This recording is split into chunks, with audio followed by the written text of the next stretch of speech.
Welcome, NoDQ Galaxy, and we are back with a brand new NoDQ review. And I am losing track, Big G, because without you here to tell me, what are we on? 68, 69? I don't even 68. know. 68. Well, that's cool because you know what? That's one more closer to 100.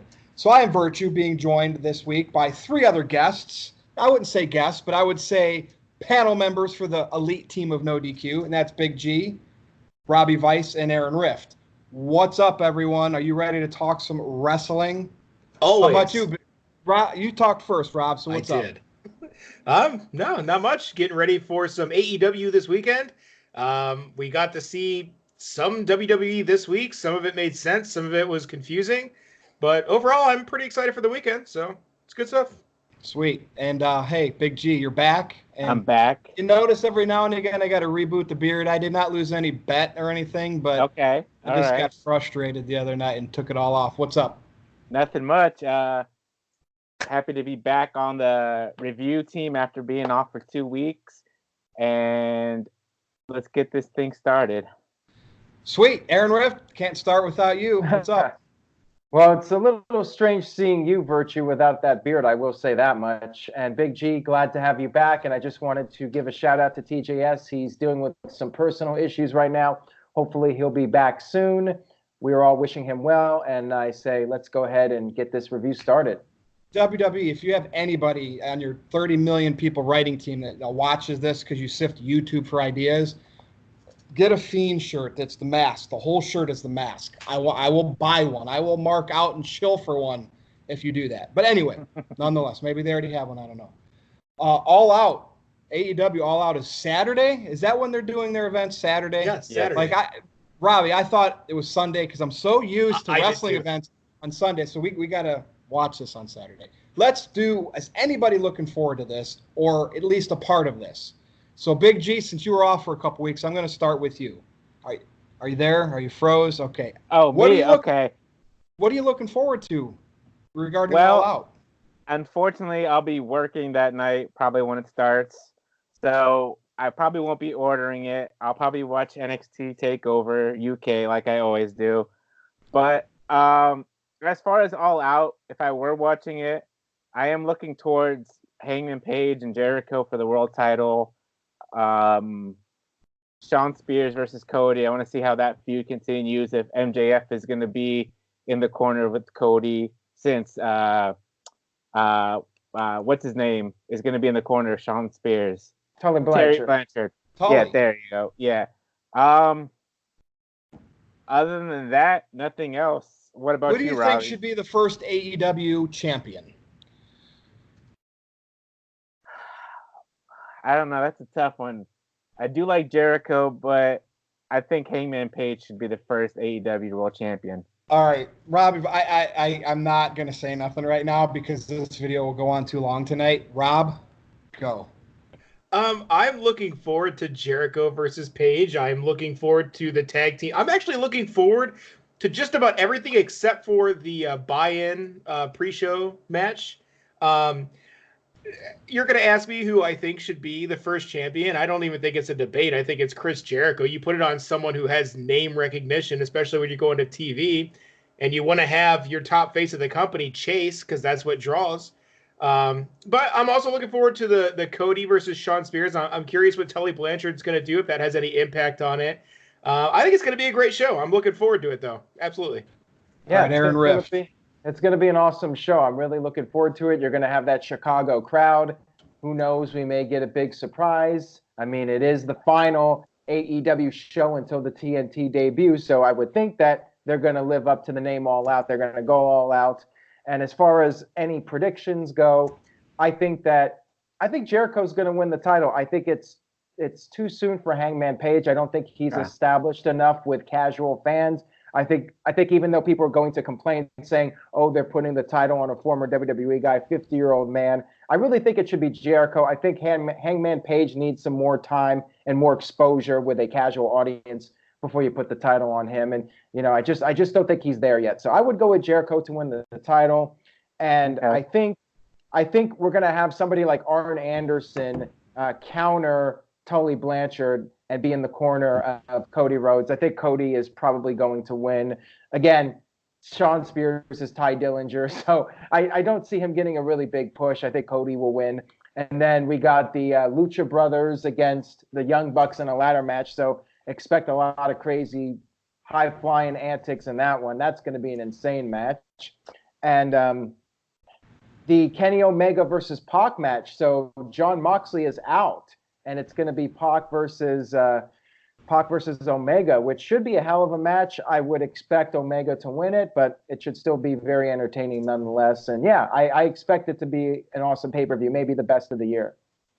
All right, before I continue, am I lagging a little bit to you guys? Because you're lagging to me, and I don't want to have that stutter problem. Is my video coming across good? Yeah, right now, yeah. Okay, so here's the deal. First of all, yes, I want to see Chris Jericho become the champion. And this is not WWE Chris Jericho. This Chris Jericho we've seen in New Japan and in AEW is nowhere close to what Jericho ever was, even in WCW and in WWE. So if he does win this title, if there are people out there that say, oh, Jericho's a WWE product, shut up. Why should he win? He's as close to the top 3 or 4 heels that we have in the company today. And even when they do draw heat, the fans go home, Jericho was awesome tonight. And I hate that. But nonetheless, thanks NWO for starting that trend. So Jericho should win this. Hangman Page needs to chase. People need to know who he is, and Jericho will put it on him when it's time. That's how this business works. Always has, always will, especially if you want the most reaction. And think about it. They're not drawing casuals according to Cody. But if they tried, Jericho's the guy you want to have on there, not Hangman Page. I mean, again, they might tell us that they're not trying to because they want to cater to their niche fans who don't want casuals to watch their product. But behind the scenes, they might very well be trying to find methods to still gain casual fans. Now, yes, there's a ton of other matches. I'm kind of interested, Robbie, and we'll talk about this later, too, in another video, of the Darby Allin versus Janela versus Jimmy Havoc match. Okay. For one reason, I do not like Joey Janela's gimmick. I get it. Janela. I get it. He's an indie darling. Havoc, right? I was backstage with him at an indie show once. I know who he is. He normally likes to go out there and bleed.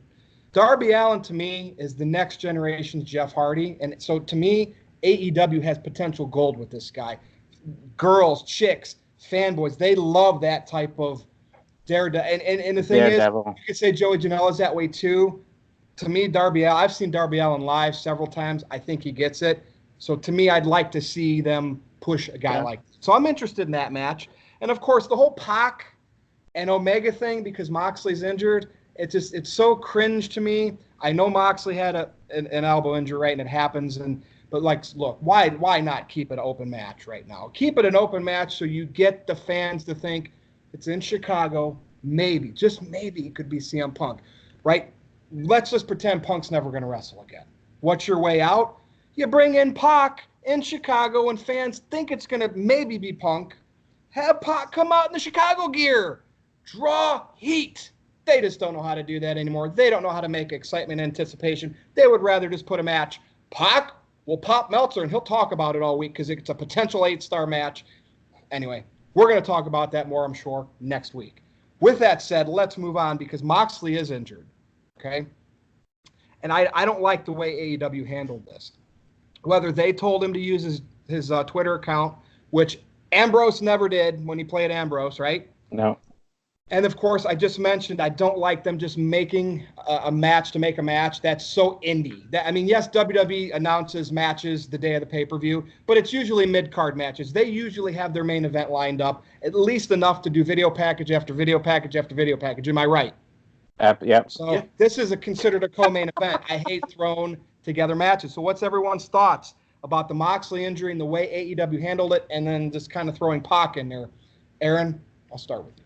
Well, I think they did the best they could under the circumstances. Obviously not the best conditions for them to be in, where they had to come up with something basically last minute.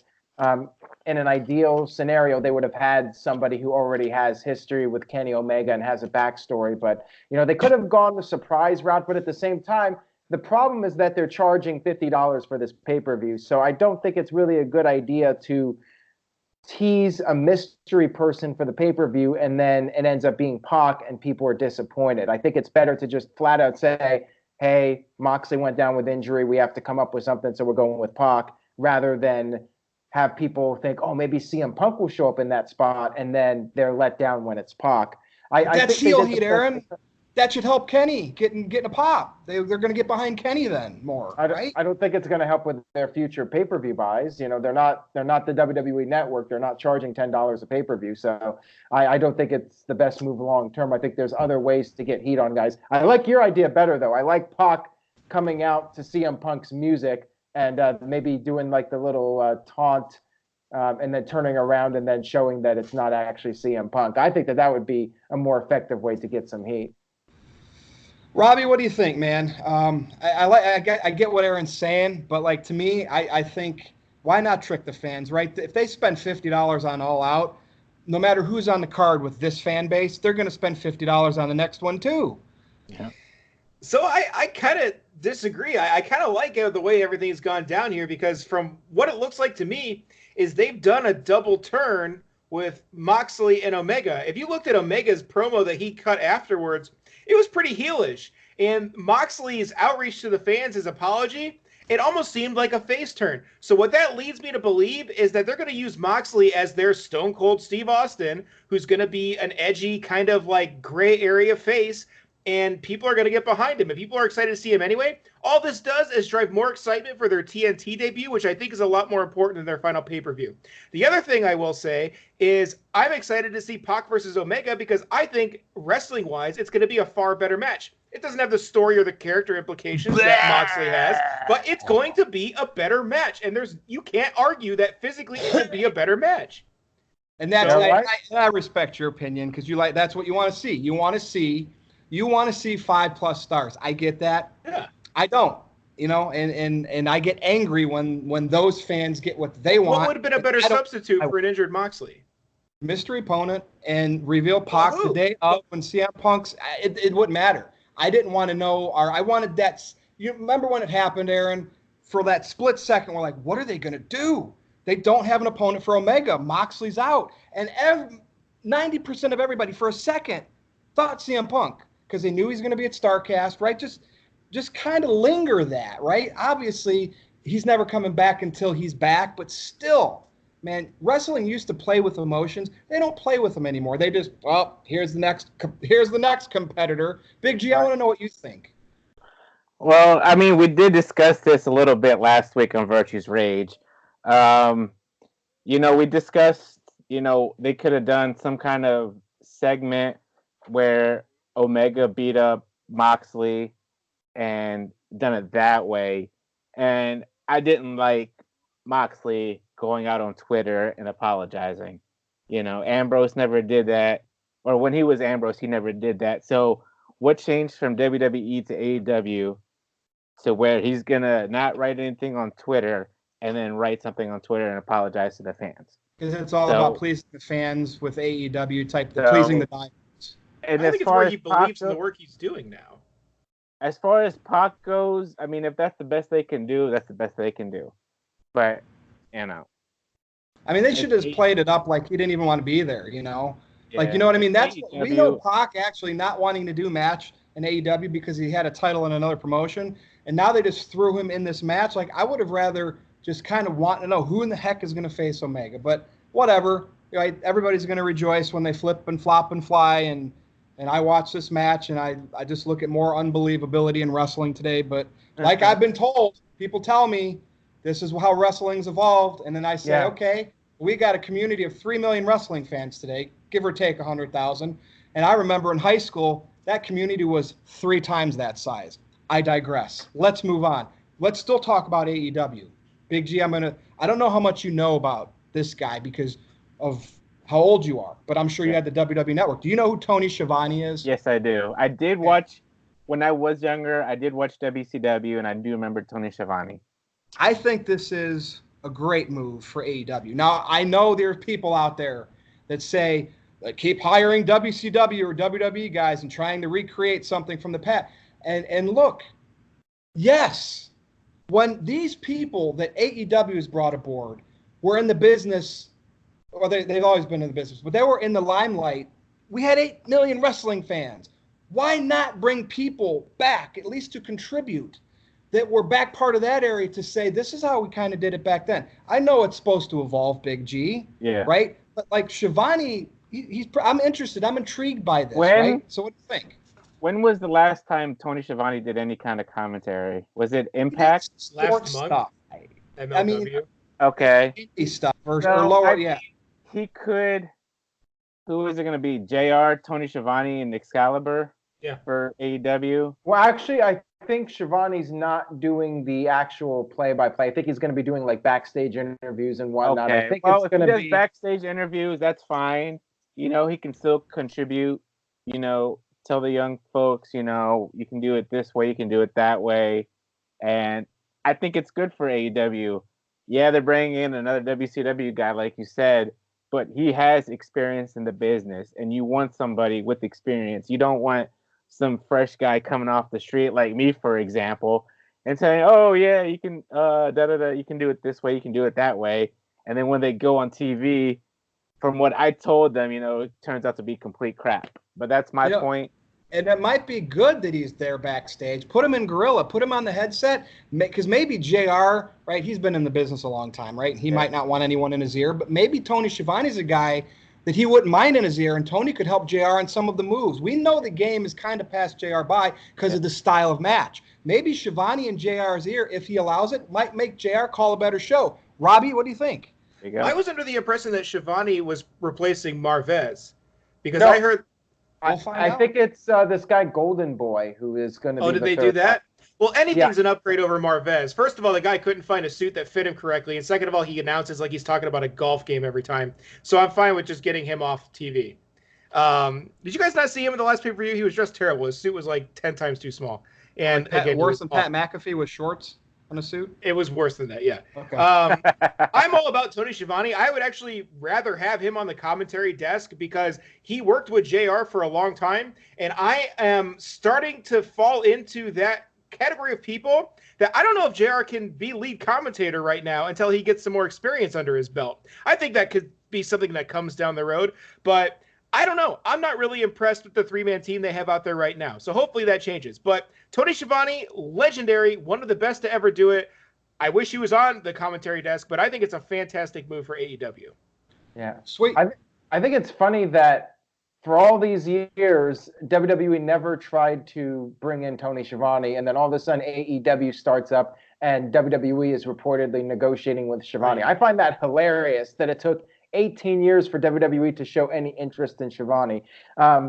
Look, I'm looking forward to it. It'll be nice to see him back on TNT. It'll be some nice nostalgia. I think ideally, though, you would want to have some fresh people doing commentary, but that's going to take time. You're going to need to bring in some new people and have them work with the veterans. I think Schiavone's a good guy to have there. He is a veteran. He has that experience, and you know he can help. He can help JR. He can help Excalibur. He can help Golden Boy. He can help all those guys. And with his experience, I think he's definitely a good asset for AEW. I know some people are like, well, you know, he's a WCW guy, and AEW needs to avoid being WCW 2.0. But, you know, you want to have some veterans there, and I think it's a fine move. It is. And the only thing I'm going to miss is if he does make it to the announcer's booth, commentator booth, that Nitro theme in the background. It's going to be weird not hearing that with Tony Schiavone. Nonetheless, now, we might have talked about this on a past review, but let's revisit it. Because I looked on the last, 5 reviews, and we didn't. Can anybody be a good heel in 2019 with today's fan base whose philosophy is let's respect everyone? I hate that, okay? So we've talked about MJF. We've talked about Chris Jericho. What makes a good heel in 2019? Now, back in the day, Aaron, I'll start with you on this one. A good heel was somebody that would put the baby face over that was chasing, right? Or just give the baby face some good heat going into a major pay-per-view. So usually you had two to tangle. You had like Hulk Hogan, right? He was drawing, Ultimate Warrior. But if you had a good heel against him, you wanted to see that heel lose, right? You wanted to see just because you believed in, you suspended your disbelief. And again, maybe it's because we were younger back then. But Aaron, what do you think? And who do you think is getting the good heat today? And I don't believe there's such thing as go away heat anymore. Because someone and I were talking, Aaron, go away heat would be complete silence. That, you know what I mean? If you're making any kind of noise, there's no such thing as go away heat. So do you think there's any legit heels today? You know what I mean? What do you think? Well, you could say Baron Corbin, but again, I think people would argue it's the wrong kind of heat. You know, it's the kind of change the channel heat. Now, I can't speak for everybody else, but if I was not doing this for a living and Baron Corbin was out there, I would change the channel. And if I was at the arena, I'd take my bathroom break. So that's how I feel about Baron Corbin these days when he comes out there. So you call it what you want, but I'm just saying that would be me if I was not doing this for a living. Good heels lately, it seems like guys or gals that are shoved down people's throats, like Roman Reigns and Charlotte Flair, you know, and they go for the cheap heat all the time, and that always seems to work. Like, that's pretty much a guarantee. If you insult the local sports team, you're pretty much guaranteed to get booed until they decide to cheer you afterwards, because that's what they do. So part of it's the fans, you know, they're smarter than ever, and they just don't really go along with the show. Like, they like to do their own thing. So yeah, it's partly the fans, it's partly the creative process. I would say it's a little bit of both. Big G, I know, Rob, you want to go on here. So I saw how anxious you were when Aaron said. I'll let Rob go. Nope. We're doing moderator here. Moderator, your turn. Go, Big G. Is there any top heels in WWE or in wrestling? Any wrestling? Who do you think's a good heel? It's hard today to find one. Yeah, I mean, we discussed MJF, like you said, Jericho, Charlotte. I have to go with my girl Shayna Baszler. You know, it's an NXT, but she is, you know, she does get the heat when she comes out. She does get booed. You know, there's a few people that do cheer for her, like me, for example. And that's okay. People have always cheered for heels. Yeah. But usually the consensus of the fans don't. And the thing is, when she cuts a promo, you know, it is heelish. She doesn't go out and insult, you know, Orlando Magic or whatever team is down there in Orlando. You know, she cuts the promo, gets to the point, gets up, you know, whines if she loses. She has her backup when she needs it. She does dirty things to win, and you know it's. Right. And so is Tommaso Ciampa. You know, he's, you know, if it wasn't for that neck injury, he was one of the top heels in WWE. That's a good point that you bring him up. He had a good run with that. You know, Shane McMahon, he just needs to go away because everybody's just tired of his lame ass. And that's my point with this. Like, that's my point. You're mentioning people like Ciampa, you know, MJF, Jericho. People might boo them there, but deep down inside, if fans are going home loving and respecting the heels, that's not how wrestling used to be. They used to want them to go home. They used to want to hate the Shanes, the Baron Corbins, the Nia Jaxes. And in today's society, to me, those should be the top heels. Rob, what do you think?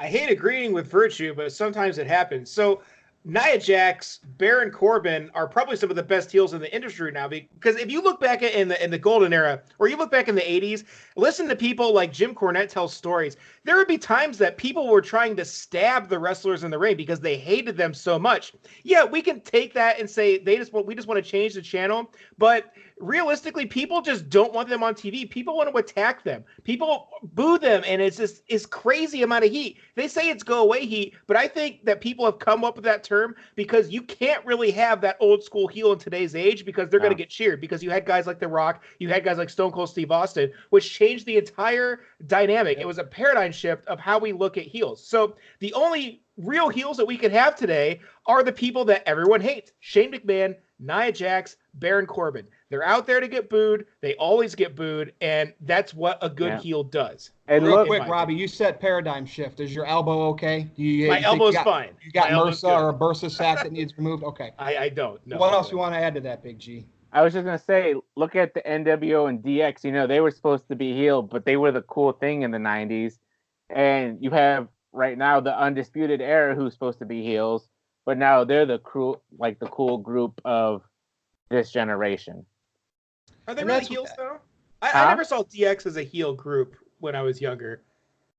Well, Shawn Michaels was weird because they kind of came off of the Bret's departure, and Bret was the big heel in the United States. Yeah. So it was kind of like that. You know what I mean? That's why I don't really look. They kind of stood up to Sergeant Slaughter and Vince, and they had a lot of feuds with some of these guys. The only time I guess you could potentially consider them a heel is when they went up against Austin. But okay, I mean, everyone was a heel when they went up against Austin.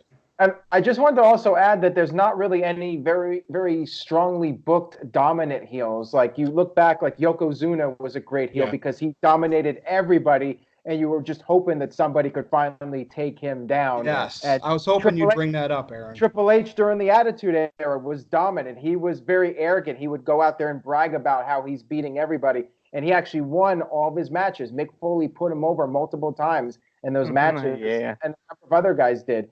So you just don't have those heels that are dominant anymore that get the big pushes. You know, Samoa Joe could have been that guy, and that fizzled out pretty quickly.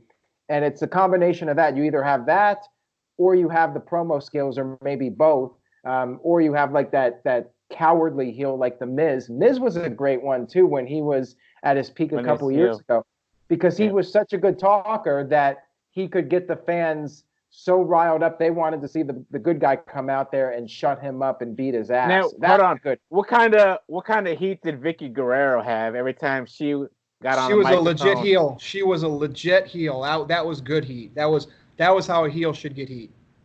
Let me ask this then. Is Brock Lesnar the greatest heel in WWE right now? Because he is a threat to go over clean every single time. They want to say they're sick of him because he's shoved down our throats, but this guy gets legit boos, and I think he is the only one that I can remember in recent memory, Aaron, that fits the description that you gave of the old school dominant heel, like Hollywood Hogan, Triple H, these guys who could potentially win the match. They're probably going to cheat. They don't have to. But I think Lesnar is really the only one this day and age who's a viable threat. Twice this past year, so.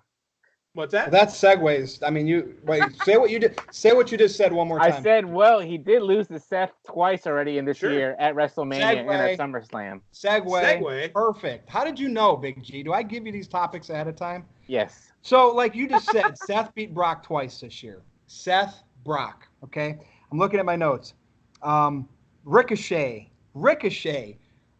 beat Drew, and I'm watching this match on Raw in the King of the Ring tournament, and the things that Ricochet took and kicked out of, and then he just does his normal little flip and flying, and Drew can't kick out of that.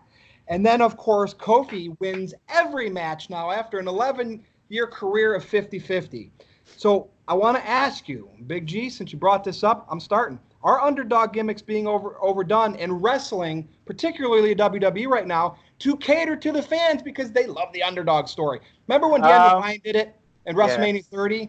Yeah. That felt right? That felt right, yeah. I think they're just I think it is being overdone.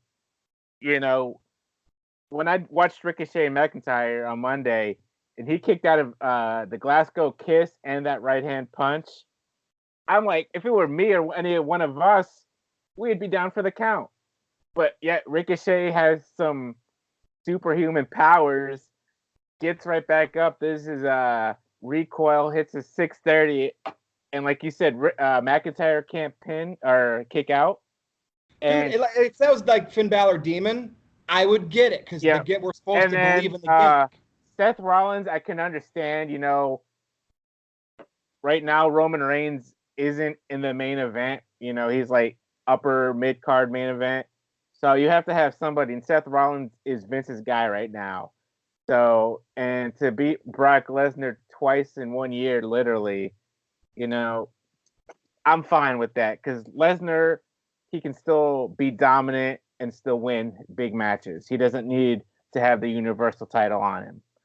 As far as Kofi Kingston, take the belt off of Kofi Kingston as soon as freaking possible. Please put it back on Randy Orton. Put some credibility back into this prestigious title. Stop having pancakes in your stomach, you know, with the belt around and throwing it out and kids eating it and whatever. What I'm liking this right now with the Revival and Randy Orton teaming up and beating the holy hell out of the New Day.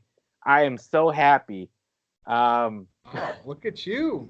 That's all I have to say about that. Robbie? Well, I got bad news for you, pal. Randy Orton is probably not winning a title anytime soon, and neither are the Revival. Yeah, I don't know. I guess Seth Rollins won twice over Lesnar. Is anyone really excited about Seth Rollins at this point, though? I mean, I feel like Becky Lynch. I supposedly, I'm sure that wasn't good for her career at all. I don't know. I'm sick of seeing Seth Rollins on TV as a face. I feel he was a much better heel. I'm sick of seeing Becky Lynch at this point. It's like they find something that gets ratings for 1 week, and then we have to see the same thing every week for like the next 9 months until Vince gets some new idea in his head that he has to chase. So I don't know. We want to talk about Kofi Kingston. I'm not even going to talk about Kofi Kingston. That's how overly bored I am of this character. I don't care about him. I'm not going to talk about it. And what am I going to say about Ricochet is this was me during the entire match was like this, because how could you waste Drew McIntyre in such a way? Ricochet is not entertaining to me. I don't care about Ricochet. I've seen these flips before. I want to see some characters, and there's no way that Ricochet should ever beat Drew McIntyre cleanly in the middle of the ring. It looks like this entire King of the Ring tournament is just leading up to be 205 Live, and I just don't get it. You're right about that technically, but I mean, you should have known this coming in that Drew was probably going to lose. He ruined my brackets, Aaron. You made a mistake there because Drew McIntyre has been Shane McMahon's lackey the past 6 months. So I thought for sure, well, not for sure, but I sensed that Ricochet was going to beat him just because I feel like WWE has already passed on pushing Drew as that monster heel. But yeah, on paper, Drew should be like a top tier guy. I mean, look at him. He looks like a guy that could beat anybody up in a fight that crosses his path. But WWE, for whatever reason, they're not going with him. I don't know what the deal is. With Ricochet, he does not appeal to you because you're not the target demographic. Ricochet is being geared towards kids. And at the end of the day, WWE is always trying to draw in new casual fans, and they're going with kids because those kids will get hooked on the product, and then they'll grow up and have kids. They'll start complaining about it, but then WWE will focus on that next generation of kids to keep the WWE brand going for generation to generation. But unfortunately, they don't care about us. We're the old folks. They just care about the youngins. When I was a kid, I was drawn to the Ultimate Warrior. Let's see, Andre the Giant. I mean, what do we have in common? Undertaker, Macho Man Randy Savage, who was a smaller guy, but what is in common with these people and Ricochet? Rob, anybody? Nothing. So why drawing kids with Ricochets? Because he comes out like a superhero once in a while. Again, I think Ricochet is not for. To me, that's drawing. They're trying to appease the diehards, the marks, the indie fans. That's an indie darling, right? Anybody? Because I'm sure if they had the chance to sign Will Ospreay to have Ospreay and Ricochet, that's what they're gonna do, right? And to me, and again, people tell me that's where wrestling, the past is the past, right? And I say, okay, that's fine, but don't call it wrestling anymore. I think Vince Russo said this. Call it performance art, right? Call it professional performance art and see if your ratings go higher, because they won't. It is performance art. Why is he not on 205 Live? It's not performance art. It's supposed to be a simulated fight. You know what? Wrestling back in the Carney days, you were supposed to make a crowd think two people were beating each other up, not dancing. South Park nailed. Somebody start singing the Aladdin song for me right now. Come on, do it. Say it, Big G. You know the song? I can show you the. Oh yeah. Sing it for me, somebody. Anyway, NoDQ Galaxy. I tried. Splendid. Okay. Aaron, are you referring to the South Park opera? Is that what you're talking about? They nailed it. That's what wrestling is. I mean, it's Vince McMahon up in the luxury box with his bifocals and whatever. You know what my dad calls it? He calls it a male soap opera, and that's exactly what it is. That's fine. That's fine, right? But I want the fight to be a fight. Like I can suspend my disbelief. Like these two guys hate each other. Oh my God, what match was it that just happened? After the match, and I don't care if they're baby and baby, they shook hands afterwards. Yeah. The only time that should ever happen, and I don't know who said that to me, is if a tag team for some reason had to go against each other and they were still a cohesive unit, and then one beat the other, they shook hands, right? But God, I mean, did Owen and Brett shake hands at the end of WrestleMania 10 or SummerSlam that year? Nope. But anyway, you see my rant. People that know me understand me. If you hate what I'm saying, well, All my virtuites will show you the way in the comments below. Was that a segue to tag teams? I'm not doing tag teams today, but oh wait, Braun and Seth are tag team champions. Wow. Okay, and I want a shot at that title. Okay, we'll have a shot. Wrestlers just make their own matches. I mean, Aaron, take it away. Like, here's the topic: Braun and Seth just make their own title match for Clash of Champions. Is that what this is called? Clash of the Champions? Yeah. Because I remember they used to have Night of Champions too. I mean, it feels cheaply done. I don't think Braun really needs to prove anything. I mean, we all see Braun as the monster, and he's a top tier guy. And yeah, he wants a title match. You know, Seth Rollins wants to face the best competition, so there you go. I mean, Braun Strowman, big guy. I mean, I don't really have a problem with that, and I don't have a problem with them winning the tag team titles. It's been done. I mean, the angle's been overdone in my opinion, where the two guys fighting are also the tag team champions. I mean, we saw that with Austin and Undertaker. We saw it many times over the years, and it's fine. I mean, they haven't done it in a while. I don't know. I don't really have a big issue with it. Big G, what do you think? It's all right. I mean, I'm not going to complain about it. You know, WWE is going to do what they're going to do. They're going to allow superstars to make the matches. There's really no general manager or authority. So, you know, you're going to go up to some guy and challenge him. Why not accept? Why? Backstage? In the locker room? Dumb. Okay. I mean, well, it was taped because, you know, Seth wasn't there. But anyways, that's all I have to say. Rob? Yeah, it's pretty dumb. So this is my biggest problem with this entire angle is we have not a non-tag team as tag team champions being challenged by another random non-tag team at a pay-per-view event. Why are we having all of these legitimate tag teams who have or a cohesive actual tag team not competing for the tag team titles? That's literally my only complaint about this. Yeah, the angle, we've seen it before. It works. The tag team partners that have turmoil. Aaron, I think you said it on your live video. Strowman's probably going to lay out Rollins at that match. They're going to drop the belts to whoever. But why do we have to have a non-tag team face a non-tag team for tag team titles? Doesn't this just further bury the tag team titles, which has already not been doing well on this brand? Pretty much. Like, I would have rather had seen, like, the Viking Raiders against Strowman and Rollins. I think at this point, the Revival is going to challenge the New Day for the SmackDown tag team titles due to the wild card rule, which is another topic later on. But, you know, who on, you know, Raw and SmackDown are credible tag teams to face, you know, Rollins and Strowman? Well, the problem is they got 3 sets if you count the women's tag titles, and they don't really have cohesive tag teams anymore. No. So that's like a big issue. Like, there should only be one set of tag belts, and the tag belt champs go on both shows. Like, Aaron, you've talked about that countless times. Yeah. And it's just weird. Like, Braun, we know he should be a top competitor, right? We know that they kind of dropped the ball with him coming off a great Roman Reigns feud where Roman really helped Braun get to that next level, and then the whole Brock Lesnar thing didn't work out, and that was a short match, and next thing you know, Braun was buried.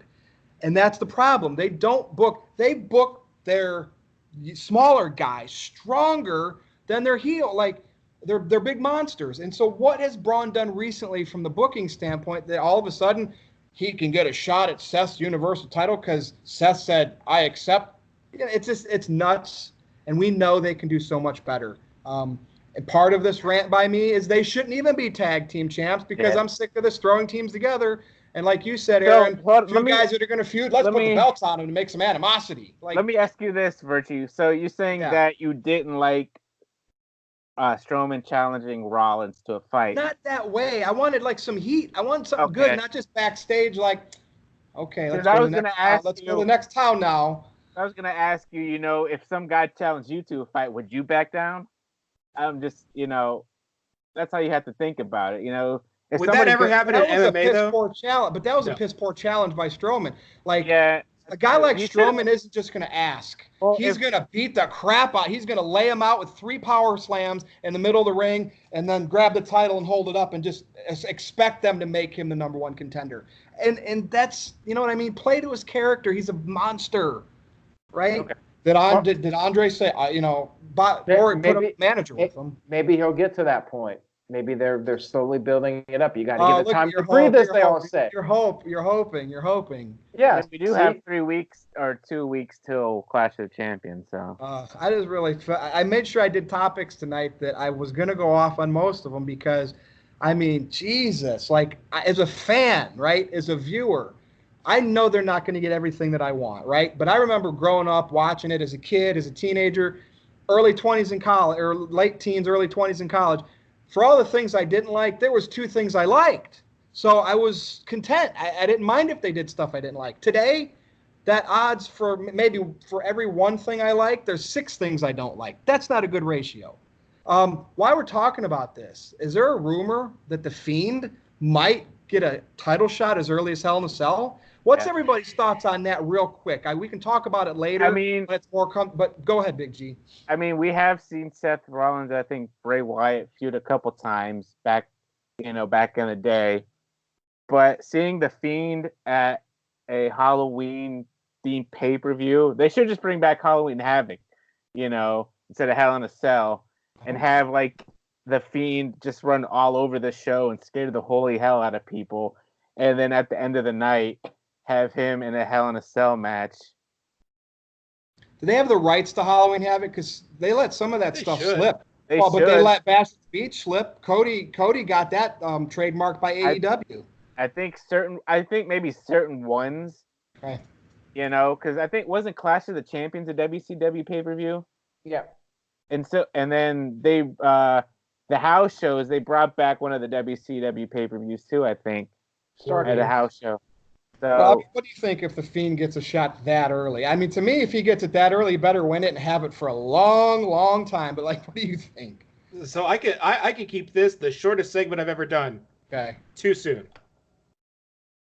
Okay, Aaron. Again, we'll talk about this later, obviously, as it gets closer, if it really does happen. Aaron? Right, and it could just be false advertising. I mean, it seems like 9 times out of 10 lately, these cards that get announced by the arenas end up not being the actual cards. I think it's shady, personally, to advertise this, and fans might actually buy a ticket now to see Bray Wyatt inside Hell in a Cell, and then WWE just does whatever the hell they want, which, I mean, cards subject to change, but I feel like it's getting to the point where they're just throwing random matches out there and tricking people. I mean, cards subject to change should only be used when somebody's injured and there needs to be an actual change, not, we just want to do something else. To me, that's wrong. That's ripping off the fans.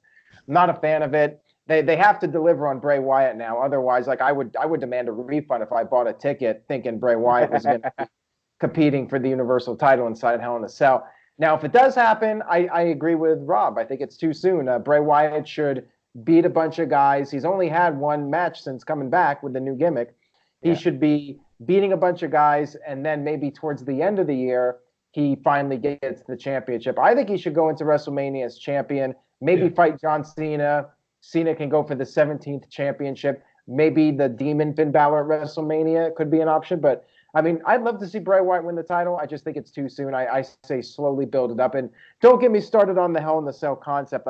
To me, that should just be done away with. Hell in the Cell should happen when a grudge needs to be settled, and that's the final match to settle the score. Not, we have a pay-per-view called Hell in a Cell. We have to have a mandatory Hell in a Cell match. Don't like it. Okay. He doesn't need the title either. That's the biggest part of this. He doesn't need it. And the problem is, Rob, if he gets a title, right, and say he wins it, say they do it, and they give it to him at Hell in a Cell, because they want to keep it, protect him, right? He's too mysterious and powerful to get duped. He's got to win it. Let's give him the title. Then that gimmick has an expiration date because at some point he's got to lose, right? Unless they're going to Bruno Sammartino it. And then when he loses, it's deflated, right? I mean, unless it depends on how he loses. Unless they're really creative. Aaron brought up a good point. The only way he could really lose it would be a WrestleMania match against John Cena to get 17, or Demon Finn Balor somehow beats him But other than that, there's really not a lot of things. I was actually kind of hoping from other things I've read that he would have been the one to retire the Undertaker officially and then maybe start building towards the title. But who am I? Just a casual fan. Well, they decided to roll with Brock for 5 or 6 years, or however long it's been since. All right, are you guys ready for the main event? What's the main event, sir? I'm not. I'm just really not. And we're gonna put an engagement into this main event. Now, first of all, coming off of WrestleMania, you're too big, even bigger than Kofi. I mean, Kofi was a big surprise because a month earlier, 6 weeks earlier, we didn't know that was going to happen, right? It was Mustafa Ali got hurt, and we all know that, right? Yeah. But they pretty much it seemed like they had planned Seth and Becky coming out of Mania as the top champs. And, Becky has her fans, Seth has his. And I know back in the day, Macho and Liz were a real-life couple, and they played it off on TV. They tried to play Seth and Becky off on TV. It didn't last very long. I mean, they kind of separated them, right? Because it just wasn't working out. It was cringe. A lot of people were criticizing it. People in the business, right? Russo was one of them. And I know that Backstage has shills that watch these certain podcasts and report back to Vince, and they scrap things or they change things. As a fan, I don't want to know Becky and Seth are happily going to be engaged. I don't. I don't. I want to think I have a shot with Becky, okay? And I know some girls that wish, Seth was single, right? As creepy as Seth can be. I hate today's social media, and especially when they take their wrestling character name and it's at Seth Rollins, but some of them have, not all of them, some of them have their real name in that, nickname before that. Like Charlotte and Andrade, right? I don't want to see them happy. Aleister Black and Zelina, I get it, right? You can be happy in real life and you can marry someone happy. To me, it should not be public. They completely kill the business with this stuff. Unless it's like a Mike and Maria Kanellis on TV. I hate this stuff. So who wants to go first? I hate it. I think it's cringe. Who wants to go first? I think it's awful for the business. Rob, I'm going to start with you. This lowered both Becky and Seth's stock, if it already wasn't low enough. Yeah, so I will say I really hope their personal chemistry is a lot better than their on-screen chemistry, because that was some of the most forced and terrible. I thought we had better chemistry out of Chuck and Billy back in the Attitude Era than we did out of Becky Lynch and Seth Rollins. So that's where I'll start with that. That the winner-take-all tag team match was stupid. They tried to have some drama there to put straight on the relationship or whatever. It didn't work out. I saw the stuff on social media, didn't care about it whatsoever. The best thing they could do is just maybe acknowledge it, never talk about it again, give them their own separate storylines, and put them on different brands so we never have to encounter anything like that terrible cringe promo ever again. So, you're okay, though, with their real... No. People using their real names on social media and stuff like that? Well, and showing their love. I mean, no, it's stupid. No. If Seth was married to someone not in the business, but when you're even in the business, no, okay. It needs to be not even then. I mean, I commend you for saying. Why can't they have? I have 2 Twitter accounts. I have my professional Twitter account and I have my personal Twitter account. Why can't they do the same thing? If you're going to play a character on TV that is so readily accessed by fans that you want to be in kayfabe at all times, why can't you just stay in that character and have something separate for your personal life? I don't care what Colby or whatever Seth Rollins' real name is doing. I don't care what Ashley Flair is doing. These people mean nothing to me. I am not invested in their lives whatsoever. I want to see their wrestling personas on TV kicking ass and doing things that make sense, and then them talking shit on Twitter. I just don't like this new attitude, this new age thing that we have where wrestlers want to have their real personality and their personal lives on full display under their character's name. I don't think it makes sense. I hate it. Now, Big G, I'm going to go to you and Aaron, because you two are very big proponents of PDA, okay? Yeah. But you're also, and Aaron runs his site, right? And Caitlin's a contributor, right? We're not working in the wrestling business with characters we're supposed to make money with, right? Yeah. So I want your take and Aaron's take, because it might clash with mine. So okay. Go. Well, the whole Becky and Seth storyline with the winner take all, and it was okay. I liked it because I like both Seth and Becky.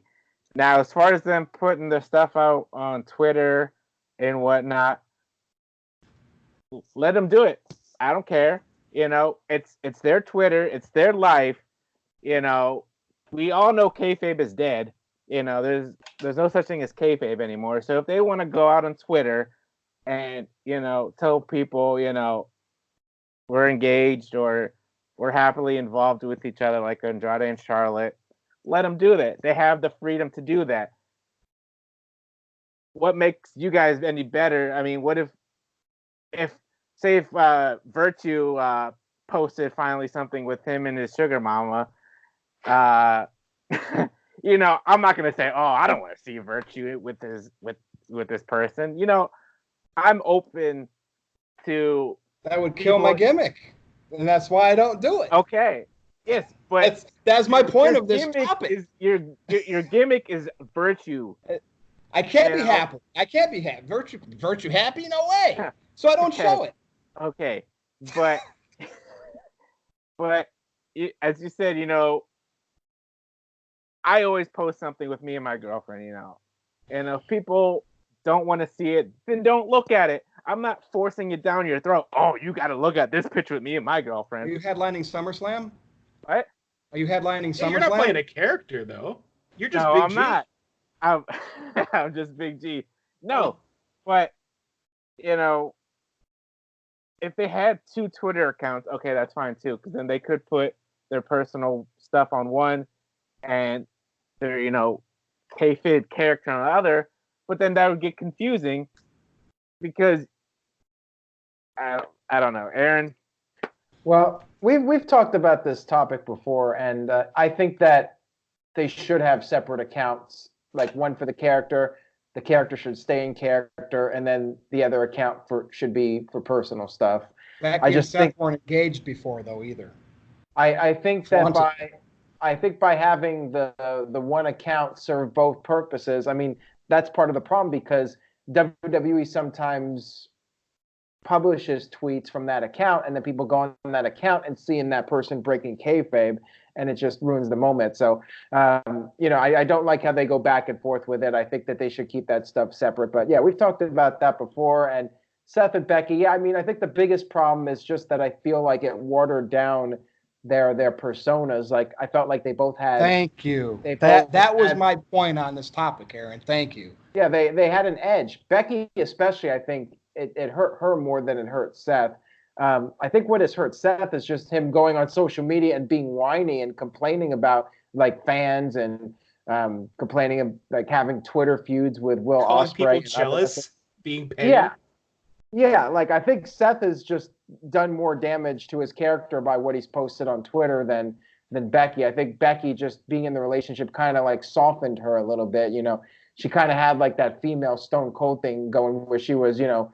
Part of what hurt Austin, you know, we could talk about Austin and Becky Lynch. Part of what hurt Austin was when him and Deborah became an on-screen couple. Like that kind of took the edge off of Steve Austin a little bit because part of his gimmick was that he was a loner, that he did things on his own. He was his own man. You know, once he got with Deborah, kind of like softened him a little bit, in my opinion. So yeah, I don't think it was maybe the right thing for Becky's character. Seth, I mean, whatever, but I think other things have hurt his character at this point, and he definitely could benefit from a heel turn.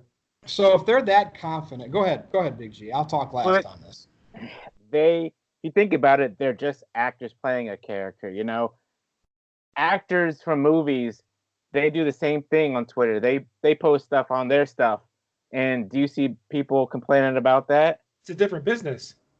How is it a different business? You have because movies were made with actors. You have people playing a character. We're supposed to believe wrestlers really wrestle, and like you said, kayfabe's dead.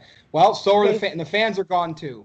Kayfabe's dead, and it coincides with the least amount of fan base in the history of since I've been alive. And everybody in the world knows that wrestling is fake. So you know. Look, and we don't want it to be shoved down our throats that it's fake. We don't want to be told that it's fake. I know. We want to try to suspend our disbelief. Do you know why MJF is the best heel in the business right now? Because this dude never breaks kayfabe, and it just builds his character. So when you see him on TV, that's MJF, and he has a certain air to him. Yeah. If MJF was on Twitter feeding puppies and kissing babies and went on TV and acted like a hard ass like he always does, you wouldn't believe it nearly as much. It would take away from his character. Imagine if they wouldn't have neutered Becky by posting these happy foo-foo pictures of her and Seth. I think it would have been better for her character overall. Wrestling and movies are two different things. Wrestling was built on kayfabe. It was built on real fights, real people. If I'm constantly being reminded that it's fake, it's a lot harder for me to buy in. And then when the product's bad on top of that, it's near impossible for me to suspend my disbelief. And a little tidbit on MJF, after a recent show in Cleveland at AEW, he went to the bar, sat at the bar, and some fans came up to him, still completely in gimmick, literally security had to get involved. Think about that. Seriously. And yeah, and I really want to see this pay off for him. Sami Callihan's another one that's really good at that, but he's kind of done a lot of podcasts lately, and I've seen the regular guys, so that's like, oh man, okay, I thought you were MJF, but not quite. You know what I mean? When you watch them do a podcast and they're the real self, it takes it away, and that's the world we're in, everybody. But back to Becky and Seth, like if they're bold enough to show their happiness of this engagement, right? If it's real, and it probably is. When and if they get married and when the divorce happens. Because it will. I want that dirty laundry on social media. If they're going to start with putting the good laundry on there, right, with the fabric, the downy fresh sheets blowing on the clothesline in the wind with Becky showing her ring, when this crap hits the fan down the road, 3, 4, whenever, 5 years, maybe not even that long, I want to see the dirty laundry of their divorce. Right? Fair anyway, game. I digress. That's all. Anybody want to add anything other than that? It's been another great review. No, I think I'm Let's do our plugs. Big G, you spoke first. Yep. So NoDQ.com/Big G takes you to my Twitter page. NoDQ_Big G on Instagram. Jeff Hiltz on Facebook. NoDQ.com/shirts takes you to the new website, but you can still go to Pro Wrestling Tees, and they still have a sale going up on Labor Day, so you can check that out. Aaron's repping the NoDQ.com hat. I'm purchasing mine here in a couple of days, finally. And that's it for the Big G. Robbie, right. Take it away. You guys can follow me on Twitter at NoDQVice. Again, give me a follow. Let me know, am I the smartest guy in the room or am I the dumbest person you've ever listened to in your life? T-shirt. T-shirt. It could be a T-shirt. Why not? Mr. Rift, that is all the plugs I have. Why don't you take me away with yours? Okay. Well, as Big G said, go to the NoDQ.com store at NoDQ.com/merch to pick up the hat and some other great stuff, hoodies, T-shirts, whatnot. Also, you can go to ProWrestlingTees.com, search NoDQ, and you can get all the other shirts, Big G shirt, and all the classic NoDQ shirts. 20% off right now using the code Labor Day. And stay tuned to NoDQ.com this weekend for AEW All Out coverage. I will be watching the pay-per-view and doing a live stream afterwards. And that's all I got. Virtue, let's wrap it up. All right. Be sure to share this video. Put your comments in the comments. You know we all like to interact with you. Thumbs up. We know we're going to get our handful of thumbs down, but I mean, Big G's back, so whatever. Don't say any negative. Don't say anything negative about Virtue, because then he'll say, "Go F yourself, Mark." That'll be his. Yeah, response. And I look forward to doing that. Absolutely. And I am currently the co-Super Chat champion with Colin Andrew, right? So that's an ongoing thing on all Aaron's live streams, chats. But anyway, follow me on Twitter at NoDQ_Virtue. Go to my Facebook, NoDQ.com/Virtue with the lowercase v. Go to NoDQ.com/shirts. You got the Troll Slayer merch all over the place. Aaron, is the Pro Wrestling Store shirt still up? Yeah, it is. You got some of the old stuff like Big G. NoDQ. Yeah. You got some of the old stuff over there too. So show your support. Share this video. That's all I got. Another great week. We'll be back. I know we got some. When is Clash of Champions? Because we're gonna have 2 weeks from now. All right. So we'll have a review next week. Yeah. Or 3 weeks from now, something like that. Yeah. We'll see. Whatever. We'll be back. No DQ Galaxy. For Big G. For Robbie Vice. For Aaron Rift. I'm Virtue. See you next time.